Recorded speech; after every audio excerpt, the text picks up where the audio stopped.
The Covelo deputies, the 2 Covelo deputies, are not included in the $1.1 million shortfall in the sheriff's office that is projected in the mid-year update. So if you were to approve the Covelo deputies, you are increasing the shortfall or the overrun. Approving the animal control officers would keep us at the projected mid-year update level, but it would not save any additional money. So that's the background there. Utilizing asset forfeiture for vehicle purchases and maintenance or anything else, I think that the sheriff's offer was a good one of sitting down and looking over what might be possible, and that you might give that direction to go through that exercise and report back. And then the final one is reducing personnel. That would take direction from the board regarding looking at that particular item, but that is another option in looking at the sheriff's office. With planning and building, the direction you gave was option 1, which is increasing revenues and cut operating expenses, and then reducing personnel, which is the option 2. You asked him to return March 17th, and the projected savings for that is around $219,000, give or take. It might be a little bit lower. So in your keeping tabs, that's around $220,000. Can I stop you right and go back a little bit to the issue of the animal control officers? Yeah. Right now, with the hiring freeze in place, those positions will not be filled, right? That, I mean, at this point, since it's come to your attention, you can give direction on that. Well, I mean, am I wrong by assuming that unless we give direction otherwise, they will not be filled because we have the hiring freeze? Or are they considered so crucial? I mean, I guess I'm getting confused here. Here we're talking about maybe not hiring deputies for Covelo in an area that, first of all, would save overtime and certainly solve a need. But it's okay to hire animal control officers? I mean, what are our priorities here? You know, I want to know what the CEO's position is on the hiring of these animal control officers. I want to know that first before we move into step 2. You heard from Tom on that. Tom Mitchell, Chief Executive Officer. Our position has been such that that is a discretionary call by the board.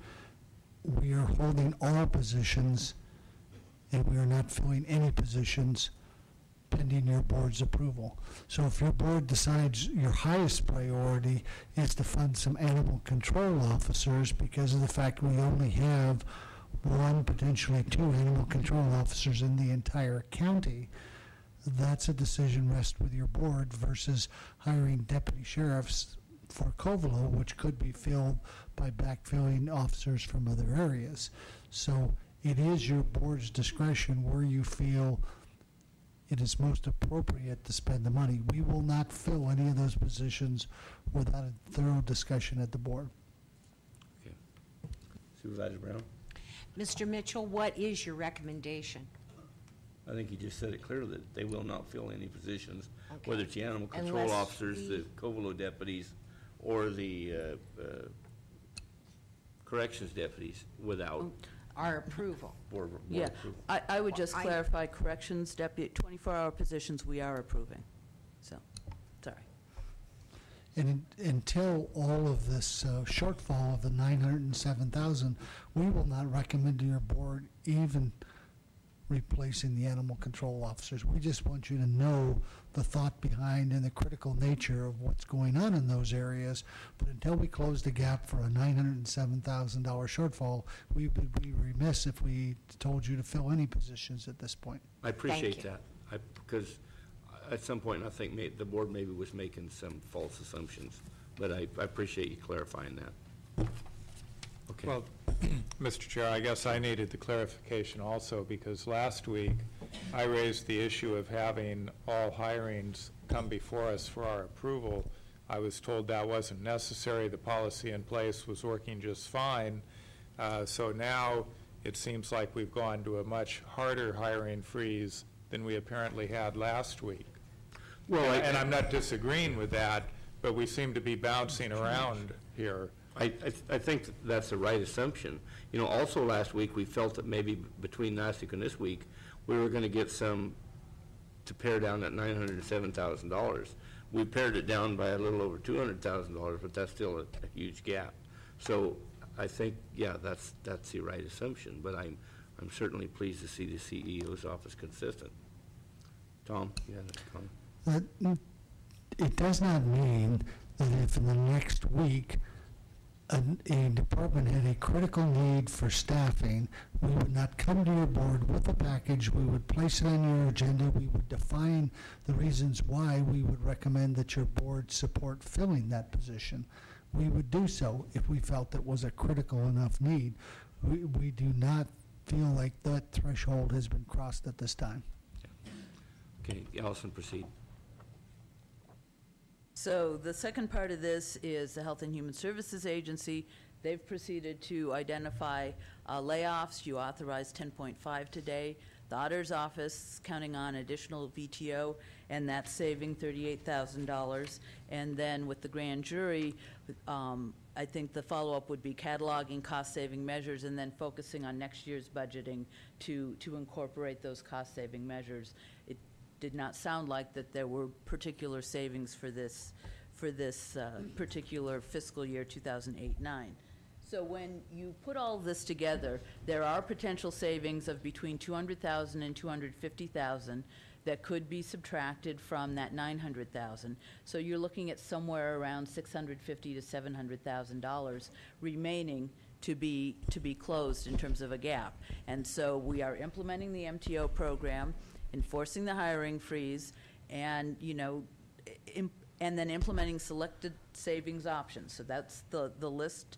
Savings 1 and Savings 2. You're implementing those, they get calculated in. I think the other part is looking at a 15-month time frame for the payoff of any layoffs that might occur. And what that does, if you chose to go in that direction, is it means that you can, by spreading the costs over a longer period, you are laying off fewer people in order to achieve them. I think achieving savings in a 3-month period at the end of this fiscal year, depending on the number we're talking about, could be an undue impact to the workforce.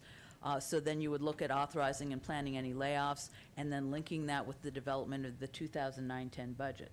So the direction that you would be offering here would be, what do you want us to bring back in terms of specific proposals that you can vote up, down for the closing that $900,000 shortfall gap? We would bring that back on March 17th. And so I think if you go back through the options list and just kind of move down those, that will get you where you want. Supervisor Brown? Thank you, Mr. Chair. I know I want to hear what is the dollar amount between not hiring 2 deputies and overtime in Covelo. A ballpark figure. Does everyone else agree? I would like to have that. Supervisor Brown, I don't have those numbers. I can give you generalities. A deputy sheriff basic salary is approximately $67,000 in the salary itself, but when you look at his or her benefits and the workers' comp, it almost doubles. It's up to $122,000 for the cost of that law enforcement officer. Per deputy.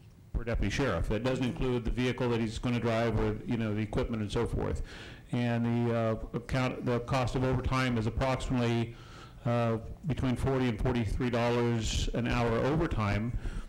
But please remember, we're also trying to reduce our overtime dramatically. And so if the board says we don't want to fill the Covelo deputies, then we'll continue to, or we'll reinstate what we were doing of getting deputies on overtime in the Round Valley. Right now, we're filling the Round Valley with patrol deputies from the Willits and Laytonville area, and the Willits and Laytonville area are being, the second deputy in the Willits and Laytonville area is either the lieutenant, the sector commander, or a sergeant. And so we have the supervision doing the frontline work and sending deputy sheriffs into the Round Valley.